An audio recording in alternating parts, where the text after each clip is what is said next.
Nós estamos aqui numa série de Bem com a Vida, e a gente está falando dessa série exatamente porque o que Cristo nos oferece é a melhor vida possível, a melhor vida que a gente pode viver nesse mundo, com tantos problemas, desafios, dificuldades que você conhece muito bem. A gente falou há 2 semanas da saúde física, o que a Bíblia tem a dizer sobre isso, sobre o cuidado com o nosso corpo. Semana passada sobre a saúde emocional, e agora nós queremos pensar com vocês sobre a saúde espiritual. O que eu acho interessante é que quando a gente pensa em saúde, sempre alguém tem uma receita, não é verdade? Você chega tossindo no teu local de trabalho, o pessoal já tem uma receita de chá de alho, né? Já bebeu chá de alho ou não? Chá de alho é uma bênção, faz bem para o resfriado e você lembra mais uns 3 dias, né? É bênção, não dá para namorar, não dá nada, mas é uma bênção. Chá de alho com limão, com mel, uma bênção. Então, o pessoal sempre tem uma receita. Se tem uma coceira no dedão, o pessoal já dá uma agulha, um bicho do pé. Alguém aqui já teve bicho de pé? Coisa boa, né? Um prazer danado coçar o pé. Que coisa maravilhosa é ter um bicho de pé. Hoje o pessoal não tem mais nem bicho de pé, irmãos, né? Receita.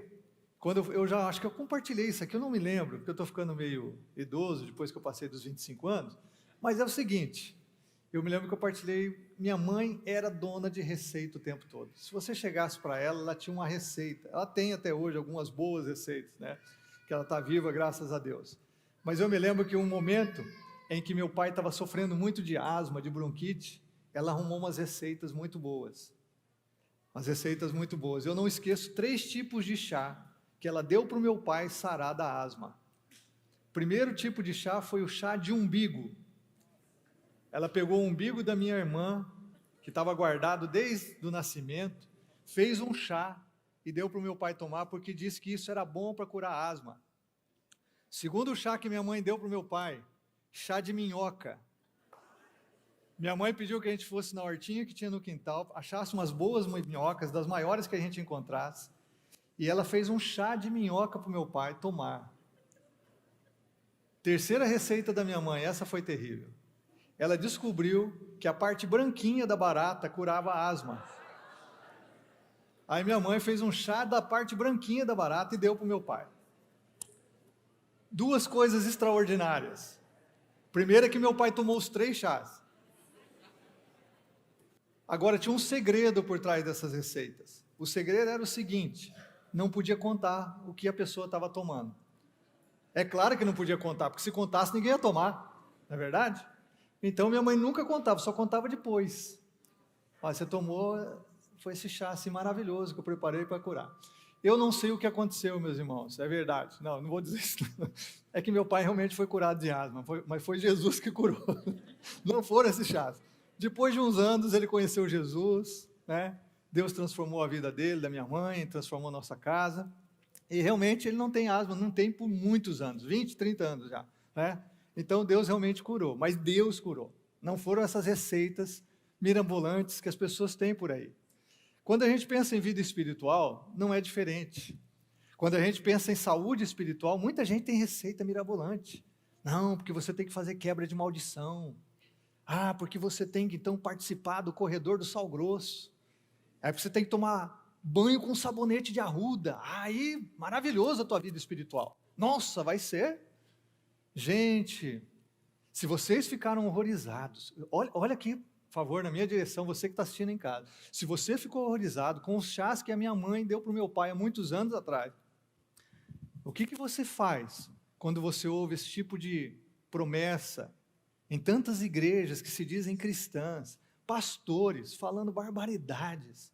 Irmãos, para que você tenha saúde espiritual, para que Deus te abençoe, é aí que a gente tem que ficar muito, muito ligado, com muito discernimento espiritual, porque há muita coisa errada sendo oferecida aí, eu vou usar essa expressão, no mercado cristão evangélico.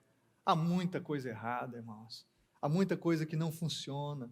Pior do que não funcionar, porque senão a gente teria uma visão utilitarista da vida, é que não é verdadeiro, é mentira, é heresia, não é bíblico, não é projeto de Deus para nós. Então as pessoas, né, assim como na área física, as pessoas têm suas receitas caseiras, que não têm fundamento para cura de enfermidades, também na vida espiritual. As pessoas inventam O Brasil é um país sincrético, religioso, mistura de tudo que é religião. O Brasil, falta Jesus, falta evangelho, mas religião tem todo canto do país, todo canto. O povo brasileiro é um povo religioso por natureza, como todo ser humano. Nós não somos retos por natureza, santos por natureza, mas religiosos nós somos. E o que acontece então? É que aí você vai ouvindo tantas barbaridades, tantas receitas para que você tenha saúde espiritual, para que Deus te abençoe, para que você tenha uma vida plena com Deus. Receitas essas que não são bíblicas, não são bíblicas. Receitas muitas vezes legalistas.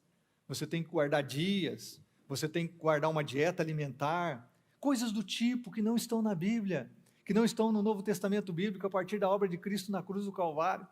O que nós precisamos, irmãos, é de Jesus. O que nós precisamos é andar com Jesus de acordo com a simplicidade do Evangelho. Jesus viveu uma vida simples, Jesus se misturou com as pessoas, Jesus se relacionou no cotidiano da vida das pessoas. Irmãos, até para identificar Jesus lá no jardim do Getsemane, Judas foi lá dar um beijo, porque Jesus era um entre eles. Jesus não tinha receitas mágicas mirabolantes. Jesus convida a gente a caminhar com Ele em amor. Jesus nos convida à simplicidade. Você está me ouvindo bem? Está me ouvindo bem? Sumiu um pouquinho meu retorno aqui. Jesus nos convida à simplicidade. Ele é simples, profundo, mas simples, poderoso, mas simples, glorioso, mas simples. Jesus viveu como um de nós. Jesus nos convida a um relacionamento de simplicidade, em amor, pela verdade do Evangelho e da sua palavra. Esse é o convite de Jesus para cada um de nós. Você não precisa dessas receitas mirabolantes. Eu e você só precisamos caminhar com Jesus, segundo o Evangelho. E aí quando a gente pensa em saúde espiritual, então, onde a gente vai? Onde a gente tem um parâmetro, um modelo? A gente tem, obviamente, isso na própria Bíblia. A gente poderia usar até o Velho Testamento, em alguns momentos, o povo de Israel, mas eu prefiro usar algo do Novo Testamento. Poderíamos pegar um personagem bíblico para ter uma referência, para refletir com vocês aqui, mas eu queria olhar um pouquinho exatamente para a igreja. A igreja, a noiva de Cristo, o corpo vivo de Cristo, aquilo que eu e você somos hoje.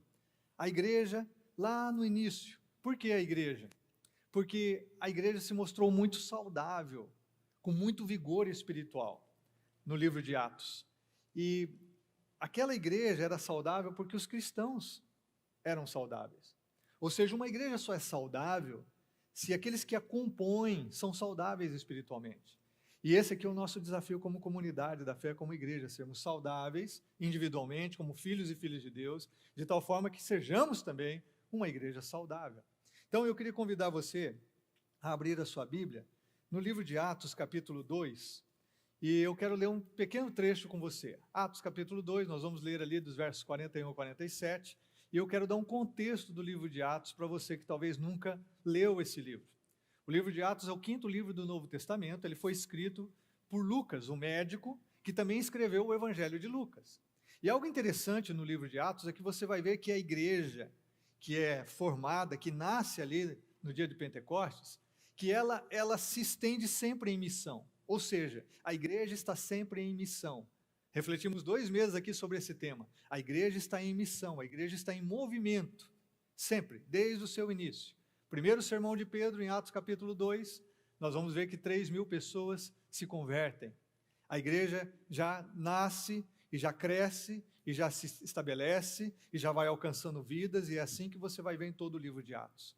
Uma coisa importante também que nós vamos notar no livro de Atos é que a igreja enfrenta duas grandes oposições, ou 2 grandes dificuldades. A primeira delas é externa, são as perseguições. Perseguições, em primeiro lugar, do próprio povo judeu e depois do Império Romano, dos gentios, aqueles que não eram judeus. Segundo, os problemas internos, que aí tem a ver com as questões da própria igreja. E nós vamos ver isso em Atos capítulo 5, quando um casal pega a ideia de ser generoso no reino de Deus e tenta fazer isso para promover a si mesmo, e isso mostra que havia ali uma falta de entendimento, uma maldade no coração mesmo, de tal forma que eles mentiram para Deus e para o Espírito Santo. Então isso já revelava um problema dentro da igreja, ou seja, a igreja era saudável, mas não perfeita. E também temos em Atos 6 o problema da distribuição da comida para as viúvas, onde a galera estava privilegiando as viúvas judias e não as que eram gentias, e isso teve um conflito.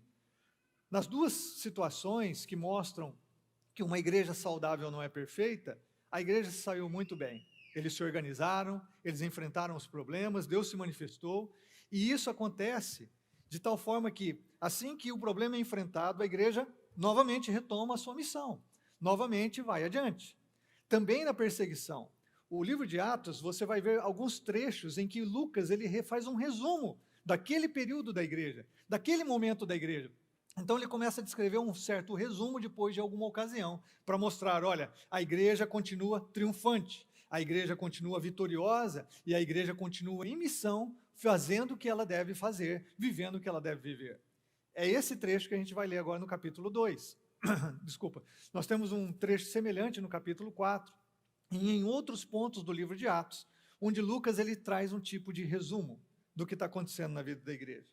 E é esse texto que eu quero ler com você. Atos capítulo 2, eu queria ler com você então ali, a partir do verso 41, que diz: os que aceitaram a mensagem foram batizados, e naquele dia houve um acréscimo de cerca de 3.000 pessoas que se converteram como produto da mensagem do apóstolo Pedro. Eles se dedicavam ao ensino dos apóstolos. Olha o que essa igreja fazia, agora o resumo, o quadro. O que essa igreja vive? Eles se dedicavam ao ensino dos apóstolos e à comunhão, ao partir do pão e às orações. Esse é o texto-chave para nós aqui hoje. Eles se dedicavam ao ensino dos apóstolos e à comunhão, ao partir do pão e às orações. Todos estavam cheios de temor, e muitas maravilhas e sinais eram feitos pelos apóstolos. Todos os que criam mantinham-se unidos e tinham tudo em comum. Vendendo suas propriedades e bens, distribuíam a cada um conforme a sua necessidade. Todos os dias continuavam a reunir-se no pátio do templo, partiam pão em suas casas e juntos participavam das refeições com alegria e sinceridade do coração. Deixa eu só, volta esse slide aqui só, para eu abrir um parênteses aqui. Às vezes alguns usam esse texto para dizer que a igreja cristã vivia o comunismo ou o marxismo. Obrigado, Pablo. Ô, Pablo, vem cá. Esse é o Pablo, gente. Esse é o seminarista que não estava aqui aquela hora. O Pablo é lá de Carapó, Mato Grosso do Sul, uma cidade maravilhosa, em plena expansão. Alguém já foi aqui em Carapó? Não? Ninguém. Está perdendo muita coisa lá, o Vando já foi. Eu também já estive lá. Seja bem-vindo, Pablo. Obrigado aí pela água. Irmãos, aqui nós estamos falando do mover do Espírito. Não tem nada a ver com ideologia política, filosófica. Como as pessoas, Aqui nós estamos vendo o mover do Espírito. Isso aqui, só acontecia por causa da graça de Deus no coração do povo, generosidade. A outra coisa, ninguém era forçado a fazer nada disso. Nem pelos apóstolos, nem por força política, nada. As pessoas eram generosas porque queriam ser generosas. E isso fica claro com a oferta de Barnabé e também com a repreensão de Pedro a Ananias e Safira. Tá bom? Então, é um quadro lindo da igreja, assim, tinha alguém com necessidade, vamos juntar aqui, vamos suprir. Ou algum irmão que tem mais, eu vou vender uma propriedade, não vamos suprir as necessidades. É a obra do Espírito, porque nenhum ser humano vive isso, se não for pelo Espírito de Deus, irmãos. Não é por questão política, ideológica, é por novo nascimento, é por um coração que pensa no reino, que ama a Deus e ama as pessoas. É só assim que alguém pode viver isso. É só assim que uma comunidade pode viver isso, tá bom? Só um parênteses aqui, porque a gente olha esse texto e muitas pessoas usam de forma errada. Aí é o seguinte, louvando e tendo a simpatia de todo o povo, e o Senhor lhes acrescentava todos os dias o que iam sendo salvos. Olha que lindo retrato da igreja. Lindo retrato. É um resumo do que estava acontecendo na igreja naquele momento. É claro que essa igreja é uma igreja nova, ela está sendo formada, e a gente pode pensar assim, puxa, é porque eles eram recém-convertidos, é porque estava todo mundo assim, novidade de vida. Mas essa novidade de vida é que nós devemos manter por toda a nossa caminhada, a nossa trajetória. E se algo que nós vamos ver nessa igreja é que todo aquele primeiro século, que essa igreja foi alcançando o Império Romano, um império de trevas, de poder, de corrupção, de orgias sexuais, de todo tipo de males, como nós vemos na nossa sociedade hoje. E que essa igreja aqui, que nasce em Atos 2, ela transforma o mundo da sua geração. Então eles eram saudáveis. Como eu disse aqui, não eram perfeitos, mas saudáveis. Não existe uma igreja perfeita. Não existe uma comunidade da fé perfeita, como não existe uma família perfeita. Mas assim como uma família pode ser saudável, uma igreja pode ser saudável. E eu queria que a gente olhasse os sinais vitais dessa igreja. O que são os sinais vitais? Eu não sou médico, não sou da área de saúde, mas pesquisei um pouquinho, que existem 4 sinais vitais. Não é verdade? Então você que é da área de enfermagem, ou você que é médico, você sabe que esses sinais vitais eles têm que ser constantemente vistos no coração, no atendimento dos pacientes. Você chega lá, eles vão ver tua pressão arterial, tua frequência cardíaca, né, tua temperatura. Então, eles vão ver esses sinais vitais. A minha esposa estava falando, né, minha sogra era enfermeira, que um dos papéis dela era passar em todos os leitos e conferir, né, e verificar esses sinais vitais todos os dias. Não importava a condição do paciente, você tem que ir lá verificar esses sinais vitais todo o tempo, que alguém está dentro do hospital. Vamos olhar os sinais vitais de uma igreja saudável? Quais são os sinais vitais? O que essa igreja tem? Na simplicidade do evangelho, não vou trazer nada novo para você aqui, mas eu espero que isso sirva de parâmetro para você olhar para a tua própria vida, teu coração, e para nós aqui como igreja, nossa condição espiritual. O desejo de Deus é que você tenha saúde espiritual. Por quê? Porque isso tem um impacto profundo, poderoso na sua saúde emocional e também na sua saúde física. Há muitas pesquisas, se você clicar na internet, você vai ver quantas pesquisas existem sobre o impacto da espiritualidade na saúde física do ser humano. Agora, é mais do que isso. Nós não estamos falando de uma espiritualidade qualquer, nós estamos falando de um relacionamento correto com o Deus que te criou à imagem e semelhança dele. Nós estamos falando de um relacionamento com Deus que age nas nossas vidas, muda as nossas circunstâncias e também opera com o seu poder, saúde no nosso corpo físico. Então é além do que essas pesquisas vão revelar. O que nós vemos é que você andar de uma forma correta com Deus, você vai ser profundamente tocado na sua vida emocional, que vai ter também um impacto na sua vida física.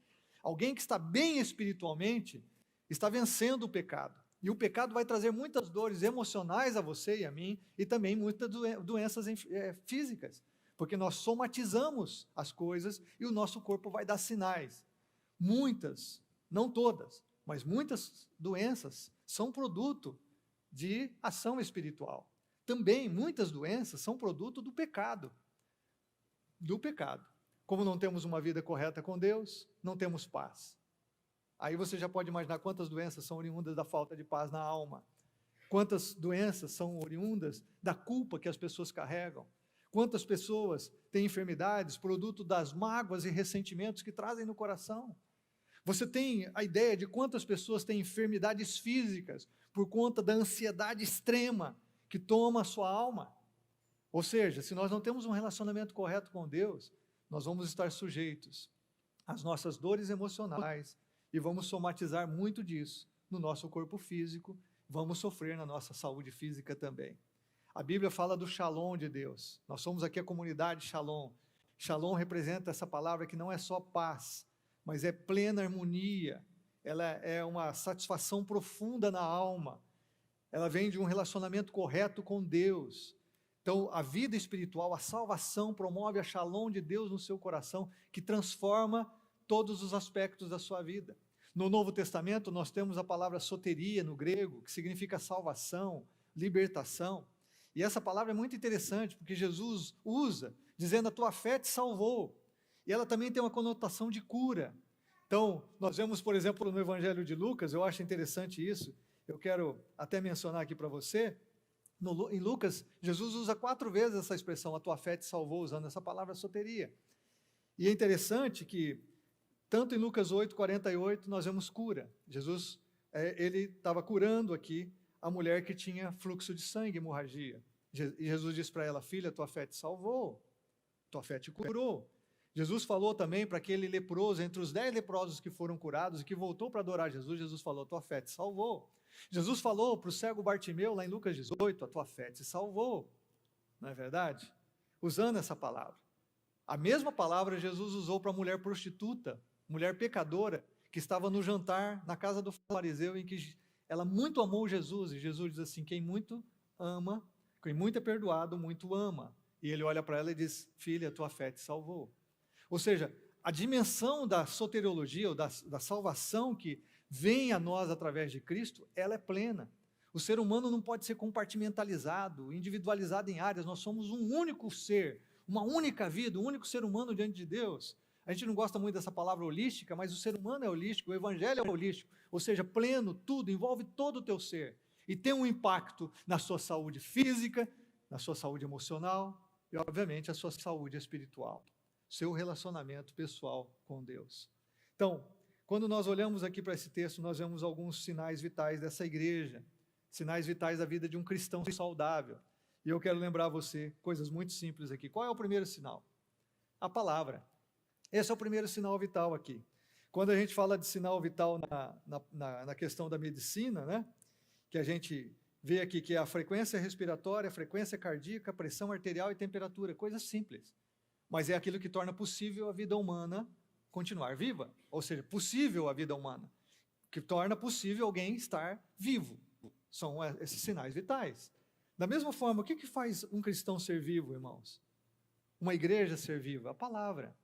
Quando nós olhamos para o texto aqui mais uma vez, a Bíblia diz que eles se dedicavam ao ensino dos apóstolos.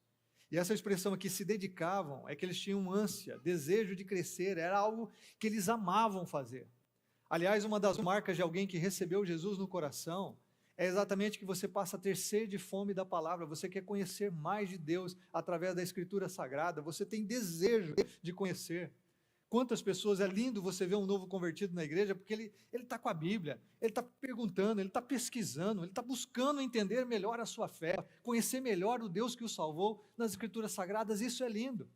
Eu me lembro quando Jesus me salvou, naquela época a gente carregava a Bíblia preta de zíper, né? E eu me lembro que para mim foi uma honra eu ir numa livraria e achar uma Bíblia preta de zíper, porque era a Bíblia que eu via os crentes carregando. Agora foi o maior desafio o dia que eu tive que entrar no ônibus com ela, irmãos. Pegar o ônibus no mesmo ponto do bairro que eu morava, entrar com uma Bíblia desse tamanho, debaixo do meu braço, e toda a galera do bairro ver que eu tinha virado crente. Esse foi o meu maior desafio, irmãos. Eu confesso que eu titubeei. Eu falei, por que eu não comprei aquela biblinha de zíper, mas era de bolso, que cabia? Né? Tem uma biblinha assim também, parecia uma caixinha de promessa. Mas eu entrei no ônibus. E depois que eu entrei naquele ônibus, eu desci daquele ônibus orgulhoso. Orgulhoso, tem um orgulho santo, irmão. Aquele orgulho assim, puxa, ai, graças a Deus eu venci esse primeiro passo. Primeiro passo da galera do ônibus, ver também que eu tinha aceitado Jesus. Da galera ver que eu tinha realmente um compromisso com Cristo, eu fiquei feliz, orgulhoso de poder firmar meu pé em Jesus. E sabe o que eu aprendi naquela Bíblia? É que aquelas Bíblias tinham um númerozinho bem pequeno, e que o númerozinho, a letrinha pequena, me levava a um rodapé, que naquele rodapé tinha um monte de outras referências bíblicas que eu podia comparar. Isso foi maravilhoso, foi extraordinário. Então, toda vez eu li um texto, eu ia lá no rodapé, porque não tinha Google naquela época, vocês acreditam? Não existia Google, né? Então não tinha internet, a gente tinha que fazer tudo à mão, e eu comprava agenda, e eu ia anotando. O que eu quero só dizer a você é o seguinte, toda doença espiritual, todo declínio espiritual, ele começa com a negligência da palavra. Um crente que não lê a Bíblia, ou ele já se desviou, ou ele está se desviando. Se eu e você não temos anseio pela Bíblia, amor pelas Escrituras, desejo pela palavra de Deus, nós não temos vitalidade espiritual. Não há vitória na nossa vida. Lembra como Jesus venceu a tentação no deserto? Ele usou a palavra o tempo todo diante do diabo. A palavra que nos alimenta, a palavra que guarda o nosso coração para a gente não pecar contra Deus, a palavra que é luz para o nosso caminho, que é lâmpada para os nossos pés, é a palavra de Deus é que nos alimenta, e é essa palavra que está sustentando essa igreja a viver os seus primeiros dias, onde eles vão enfrentar oposição, perseguição, as suas próprias questões pessoais, obviamente, essas pessoas estavam enfrentando algo completamente novo na sua geração, uma nova religião que surge. Quem é esse Messias? Quem é esse Senhor? Eles estavam enfrentando seus dilemas. O que acontece quando Jesus os alcança? Quando a salvação chega no coração? Eles passaram a se dedicar ao ensino dos apóstolos. Eles não tinham o privilégio de ter a Bíblia num tablet, no celular, no seu computador. Eles não tinham o privilégio de ter a Bíblia como nós temos. Eles se dedicavam ao ensino. Os apóstolos transmitiam isso oralmente. Eles tinham que guardar isso no coração, na mente. Eles se dedicavam a isso, irmãos. E quando a palavra ali nós vemos se dedicavam, essa expressão ela funciona para as outras três coisas que vêm em seguida: a comunhão a partir do pão e Pode deixar o texto, por favor. A comunhão, o partir do pão e também ali as orações. Ou seja, aquela expressão dedicavam está se referindo a tudo ali. Em tudo eles eram intensos. Em tudo eles tinham sede, fome, eles queriam, havia desejo no coração. Havia um compromisso em viver isso. O primeiro sinal vital é a palavra de Deus. Eu poderia falar tanto com vocês sobre isso aqui. O Salmo 1 diz assim, que é bem-aventurado o homem que não anda segundo o conselho dos ímpios, não se detém no caminho dos pecadores e não se assenta na roda dos escarnecedores. Antes tem o seu prazer na lei do Senhor e nela medita dia e noite. E esse camarada, esse homem, essa mulher, esse jovem, essa jovem, esse adolescente, essa adolescente, que medita na palavra de Deus, que tem anseio, ela é como? Como uma árvore plantada junto a ribeiros de águas, cujas folhas não caem, que dá o fruto na estação própria, e tudo quanto faz, prospera. É essa visão do Shalom de Deus para alguém que caminha com Ele. É alguém que tem prazer na lei do Senhor. Assim também é no Novo Testamento, assim é na nossa vida cristã hoje. A gente tem tecnologia, eu uso um app, né, que é ligado lá à Life Church nos Estados Unidos, do pastor Greg Rochelle. Eu uso o app todos os dias, faço o meu devocional através desse app. Né? Tem tantas formas hoje, tantas tecnologias para nos ajudar a realmente caminharmos com Deus na palavra, meditarmos na palavra. Agora, eu quero que você entenda aqui, eles se dedicavam ao ensino. Esse dedicar não quer dizer assim que eles estudavam bastante, memorizavam versículos. Olha, eles podiam falar sobre teologia rapidamente com qualquer vizinho ou pessoa que eles encontrassem na rua. Não, esse se dedicar ao ensino significa que eles se dedicavam em viver. Em viver, eles viviam a palavra, é por isso que eles impactaram toda a cidade de Jerusalém, e depois eles vão impactando onde eles chegam, porque eles têm uma vida diferente, uma vida que o reino se tornou visível às pessoas, uma vida em que isso impactava os seus vizinhos, familiares, as pessoas, ou essas pessoas iam abraçar a fé, ou iam se tornar opositores mesmo, porque não tinha jeito de não ver Jesus na vida dessas pessoas, porque eles amavam a palavra e viviam a palavra. Irmãos, nós não estamos aqui só para ouvir um sermão, nós estamos aqui para receber no nosso coração e aplicar essa palavra à nossa vida. Qualquer curso, quando nós estudamos a palavra de Deus nos grupos, nos GCs, nós estamos ali para aplicar isso à nossa vida, para vivermos isso. Porque é isso que transforma a nossa vida de dentro para fora, é isso que alimenta a nossa fé, é isso que nos mantém espiritualmente vivos, saudáveis, com uma vida abençoada e dinâmica na presença de Deus, é isso que nos sustenta nas tribulações, nas lutas da vida que todos nós passamos, é isso que realmente promove a vitória de Cristo em nós, sobre o pecado, as tentações, as nossas questões pessoais, é estarmos firmados na palavra de Deus. Por quê? Falando de forma bem simples, você quer ser um gigante na fé em Cristo? Você quer andar cheio do Espírito Santo? Você quer? A palavra é simples, obediência. Obedeça a palavra de Deus. Você não precisa ir para o monte orar. Nada contra orar num monte. Você pode orar num monte, você pode orar num vale. Nada contra. Mas não é orar no monte que faz poder espiritual. Não é isso. Não são coisas. Não são regras. Não são novos métodos. Novas manias que a igreja cria. Você quer ser um gigante espiritual? Obediência à palavra. Viva uma vida de obediência a Deus. É simples assim. É o arroz, feijão da fé. Obedeça a Deus. Agora, se você sair daqui agora e você escolher o teu caminho ao invés do caminho de Deus para o teu namoro, para o teu casamento, para a tua sexualidade, para a tua vida financeira, para os seus relacionamentos, que vida que você vai continuar vivendo? A tua, não a de Jesus.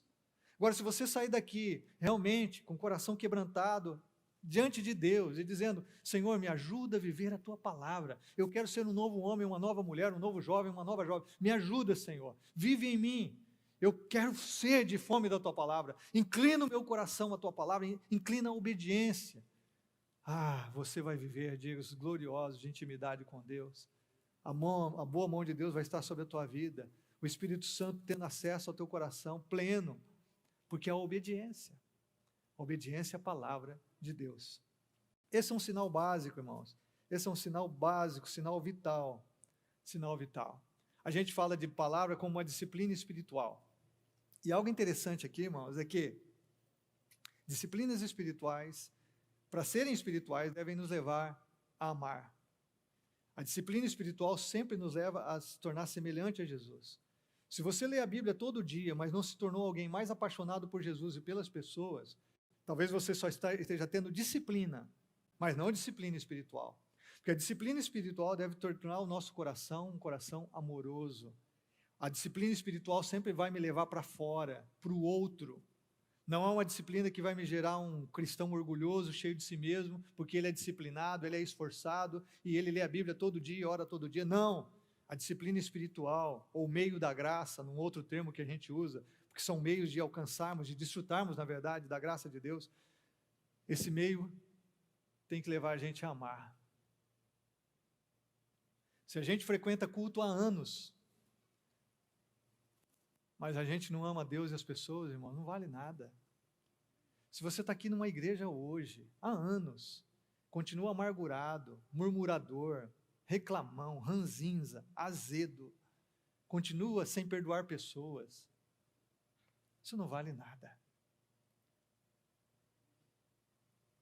A vida cristã consiste em vivermos a palavra. E em vivermos a palavra, o que acontece é que o caráter de Cristo é formado em nós. E a gente passa a ter um coração semelhante a Jesus, para amar a Deus e as pessoas. O foco não é a gente, o foco é o outro. É o outro.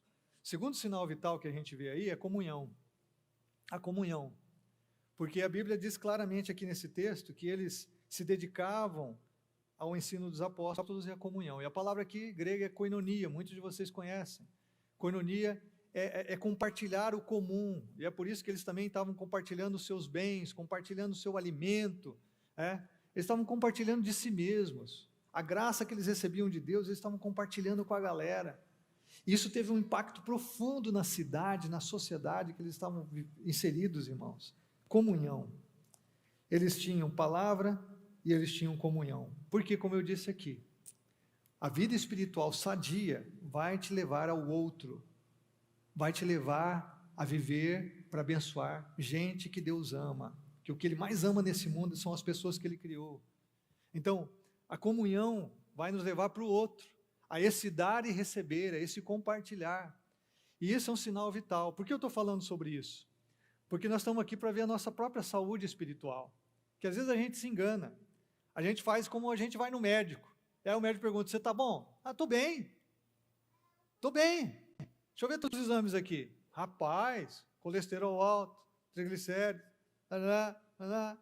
olha aqui falta de vitamina D, rapaz, tem muito ferro no fígado, tem não sei o quê, mas a gente está falando o quê para o médico? Estou bem. Da mesma forma, às vezes como cristão, alguém pergunta para você, está bem? Estou dando tudo bem, ixi. Eu e Jesus, olha, cara, ó, maravilhoso. Jesus é tudo, né? Jesus é tudo. Eu acho engraçado isso. Jesus é tudo, mas na verdade não é nada na minha vida, né? Porque eu não obedeço nada do que ele fala. Jesus é tudo, Jesus é tudo, sim. Jesus é teu Senhor, Ele é teu Salvador, você crê nele de todo o coração. Aí a gente encontra algumas pessoas e fala assim, pastor, eu não estou indo na igreja, mas com Deus está tudo bem. Você já encontrou alguém assim? Eu não vou na igreja, mas com Deus está maravilhoso. Quando a gente olha para a Bíblia, irmão, isso é impossível. Sinceramente, isso é impossível. Você teria que rasgar o Novo Testamento, porque a Bíblia fala de amar uns aos outros, perdoar uns aos outros, suportar uns aos outros. A Bíblia fala. Como que a gente vai viver isso se a gente não vive em comunidade? Tem mais de 20 mandamentos uns aos outros, os mandamentos mútuos que a gente deve viver. Como é que a gente vai viver isso se a gente não vive em comunidade? A sociedade nos impulsiona para fora, para nós mesmos e para fora. Não para a vida com o outro, mas para uma vida em si mesmada, um individualismo extremo. O reino de Deus te aproxima de Deus e das pessoas. E quando você se aproxima de Deus e das pessoas, você se torna mais gente. Você se torna mais você. Porque esse individualismo desumaniza. Porque você viver só para você, você se torna menos gente. Você se torna menos gente. Então, quando nós olhamos para a igreja, nós vemos comunhão. Aqui fala da comunhão e do partir do pão. até falando que o partir do pão, os estudiosos acreditam ali que está se referindo à Santa Ceia.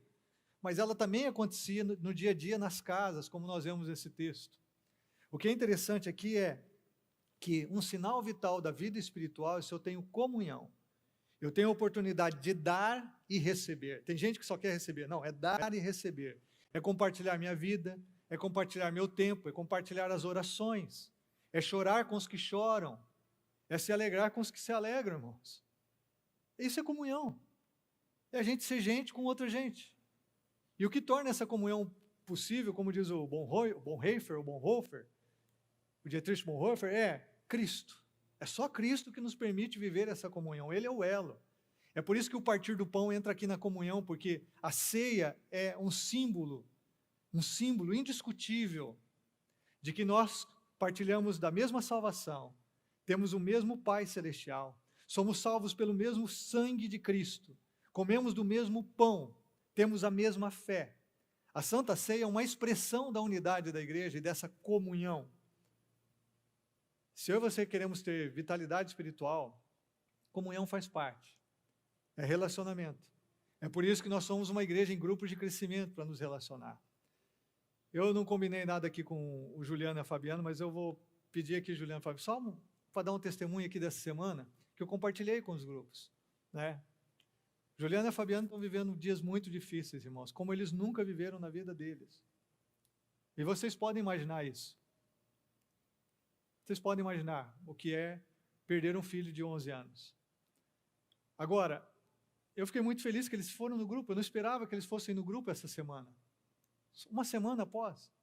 Mas eles foram. Eles estiveram com a gente lá. E a gente pôde ser grupo. A gente pôde ouvir. A gente pôde abraçar. A gente pôde chorar. A gente pôde orar com eles. Quando eles foram embora e o grupo terminou lá em casa, eu falei, Deus, isso que é o reino. É isso que é a igreja. Sabe o que é a igreja? É isso. Simplicidade da fé. A gente poder comer junto, palavra, oração, e a gente poder chorar junto. Como diz Paulo em Romanos, a gente chora com os que choram, e a gente se alegra com os que se alegram. Porque no reino de Deus, ninguém pode chorar sozinho. E no reino de Deus, ninguém deve se alegrar sozinho. É o mundo que leva você a ter alegrias sozinho.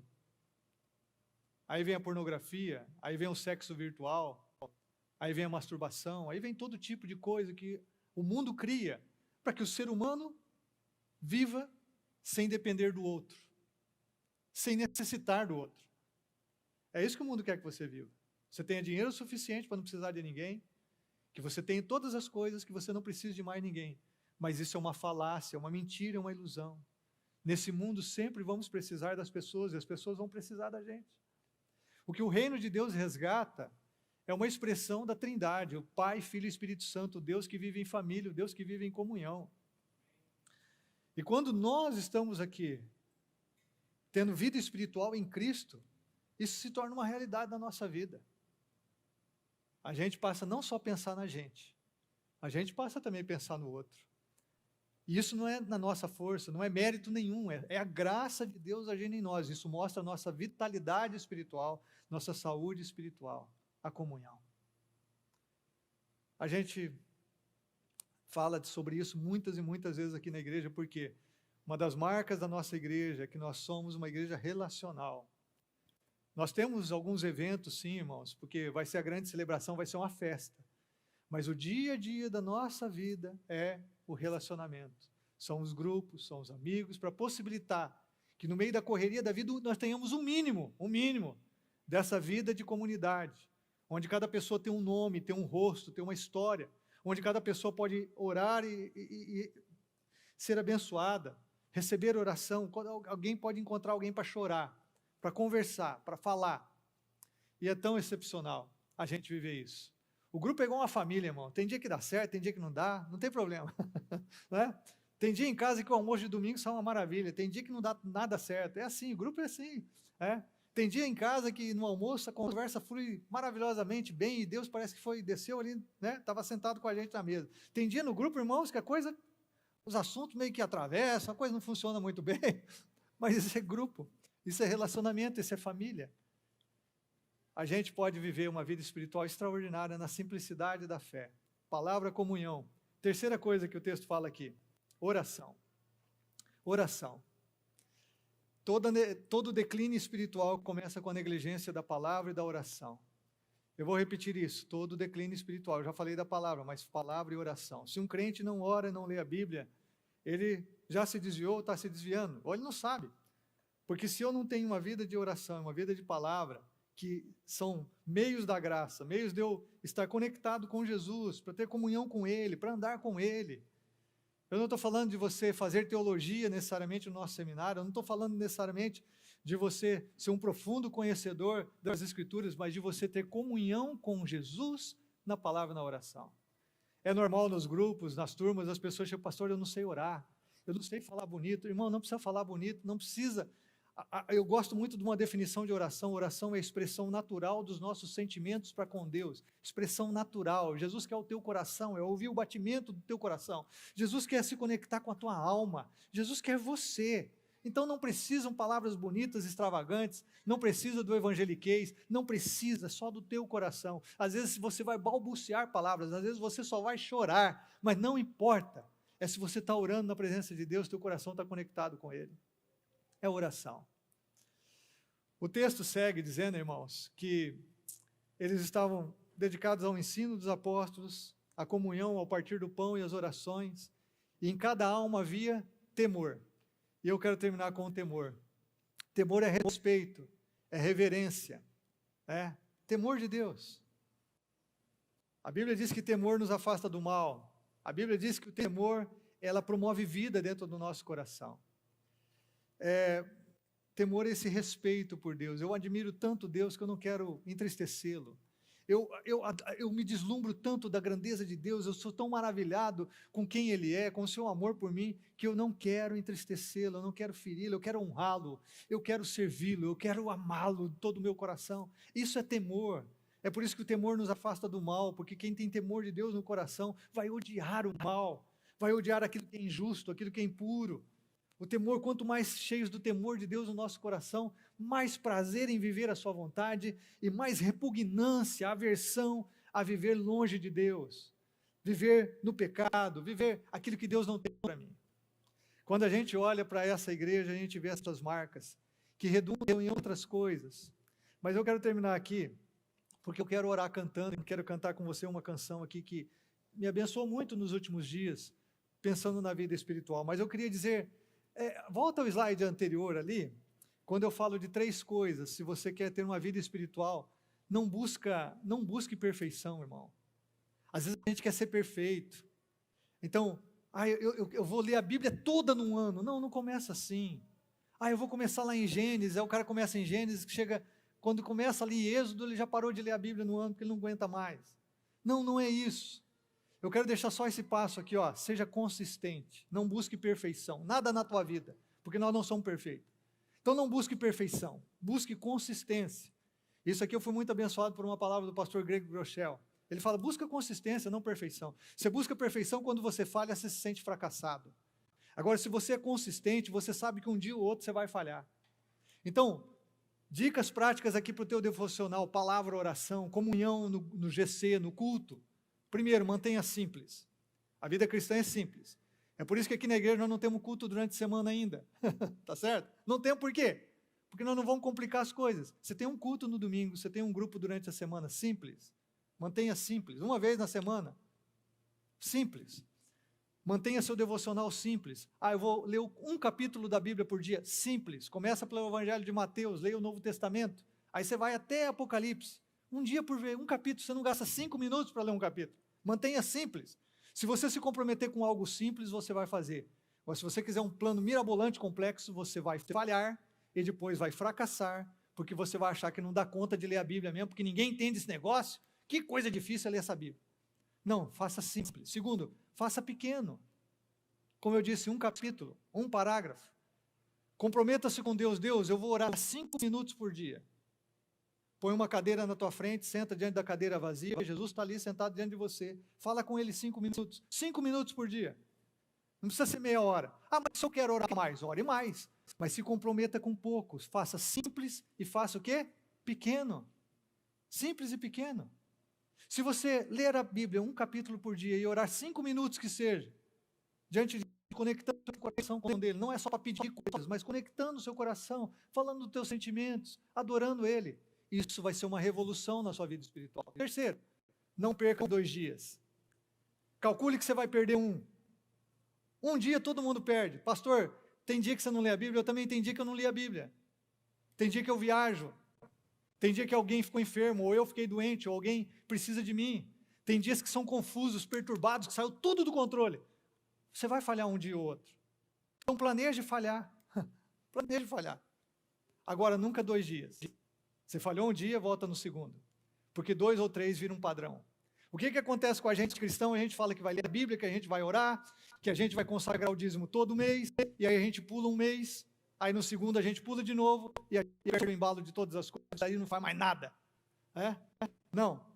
Simples, pequeno, nunca perca 2 dias.